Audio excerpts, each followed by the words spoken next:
One of the best methods for improving the customer experience is through the use of Agile and Agile teams.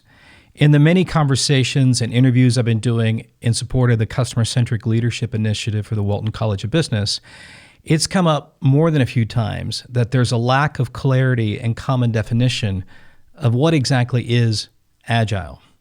The problem is, it is one of those beautiful words that can have a lot of different meanings, and most often I hear the word velocity being used as the real essence of Agile. But in truth, Agile is not really about at all velocity.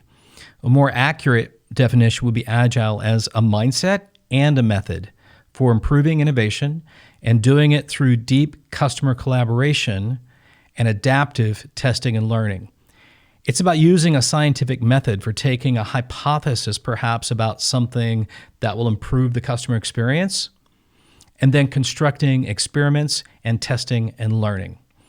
An Agile team is always cross-functional, small, has to have an owner and then a coach to help guide the process. And that team works together to take a big, complex problem and break it down into smaller problems that each can be worked on in what's called a sprint. And these are usually 2-week cycles. And these sprints result in a prototype that can be put in front of a customer to get validation and to get feedback.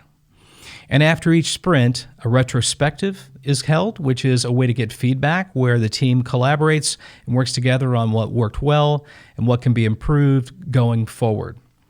Now, that's really the core of what an Agile team does and what it looks like. But that doesn't really describe what an Agile business is, which has a different challenge.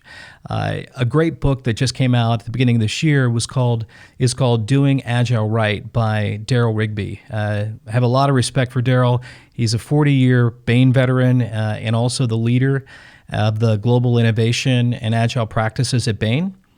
Not only does he share a number of best practices in the book about Agile teams and the history of it, case studies and such, but he also talks about how do you scale Agile into an Agile business, and specifically, how do you harmonize the Agile teams with the operational element.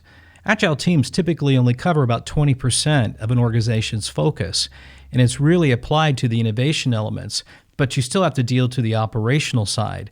And without that harmony of how the functional operational side of the business works with the Agile side, it can get to be a real challenge. And often there's a mantra to just become an Agile company when actually what you have is Agile teams being harmonized with operational teams. And so I think Daryl does a great job of explaining that in the book Doing Agile Right.